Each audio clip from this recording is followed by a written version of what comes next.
Chapter 3, Rumpelstiltskin. "I'm home," Stink called, bursting through the front door. "How was your field trip?" Mom asked.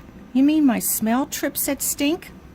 He reached into his backpack and handed his mom the flyer for the smelly sneaker contest. "I think it really stinks that Stink got to go to the Stinky Museum and I didn't," said Big Sister Judy. It was so way fun and gross. I learned a lot of smelly stuff." "Like what?" Judy asked. "Like everybody has their own smell, except if you're twins, and guess what? We can smell stuff even when we're sleeping. And oh yeah, a boy moth can smell a girl moth a block away." "Mr. Knows-it-all," said Judy. Stink stuck his expert sniffer in the air. "Is something burning?" "Ack," said Mom, rushing to the kitchen and whisking the skillet off the stovetop. She waved her hand through the smoke. "I was making toasted cheese sandwiches for you kids."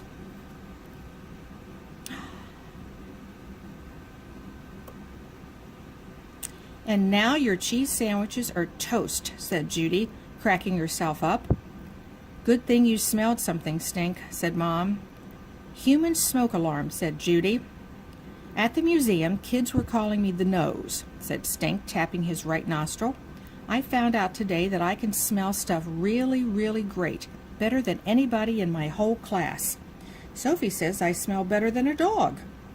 "I should hope so," said Mom. Mom and Judy cracked up. "Woof," said Stink.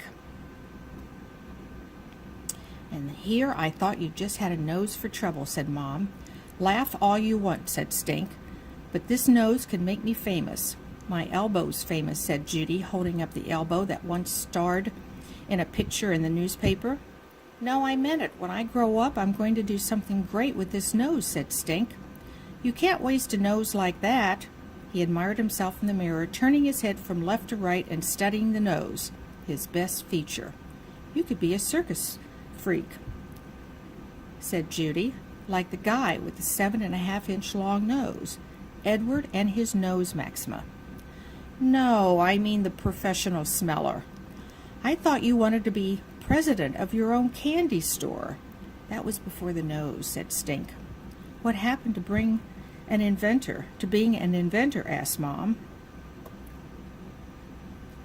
"I can still invent stuff, like an alarm clock that wakes you up with the smell."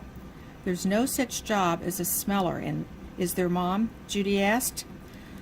"I don't really know," said Mom. "Maybe you could work for a perfume company, or you could test smells for new products." "I have a smell test," said Judy. "Cover your eyes with the blindfold, and I'll find smelly stuff and see if you can guess what it is. It's called the Way Official Moody Stinkathon." "Easy," said Stink. The two kids ran upstairs. Judy got a bandana and tied it nice and snug over Stink's eyes. She held the end of a pencil under her nose. "Rubbery. Smells like a pencil." "Eraser," said Stink. "Ah." Judy picked up a marker from Stink's desk. "Sniff, sniff. Smelly marker. Red." "You peeked," said Judy.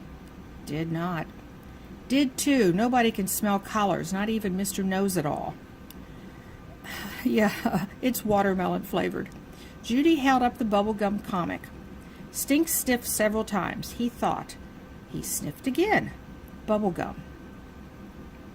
"Wrong," said Judy. "Bubblegum comic." "No fair," said Stink. Judy went and got her Venus flytrap. Stink sniffed the air once, twice. "Jaws," he said, grinning. "How did you know?" asked Judy. "Venus flytraps don't smell." "They do if they've been eating raw hamburger and dead flies." "Hold on. Wait right here." Judy ran downstairs and came back with more stuff to smell. One by one she held them up to Stink's nose. "Pepper," said Stink. "Achoo!"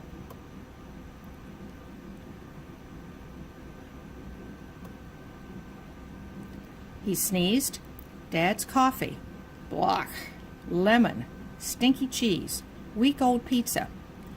"Wow," said Judy. "You even got the week-old pizza. I know you're peeking."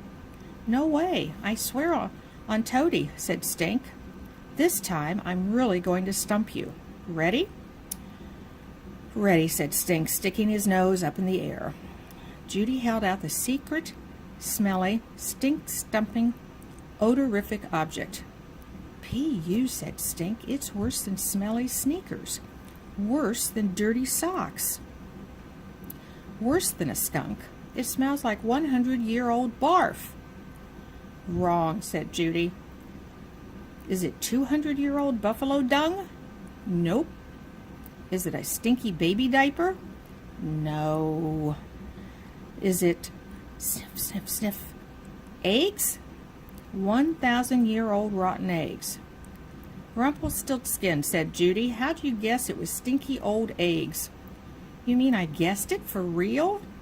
Stink yanked off his blindfold. Lumpy clumps of something disgusting were in Mouse's cat food dish. It is rotten eggs, said Judy. Beef and scrambled eggs, cat food. Mouse won't eat the egg part. Just call me Rumpelstiltskin, said Stink, cracking himself up. Judy cracked up too.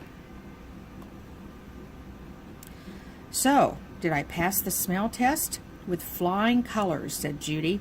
You truly live up to the name Stink. From this day forward, you will be known as Rumpelstiltskin, grand prize winner of the Way official Moody Stinkathon. What's my prize? Asked Stink. No prize, said Judy, just the satisfaction of knowing how smelly you are. That really stinks, said Stink.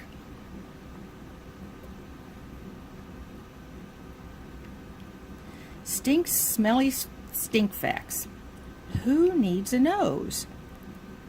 A snake has a smelly tongue, a tongue to smell.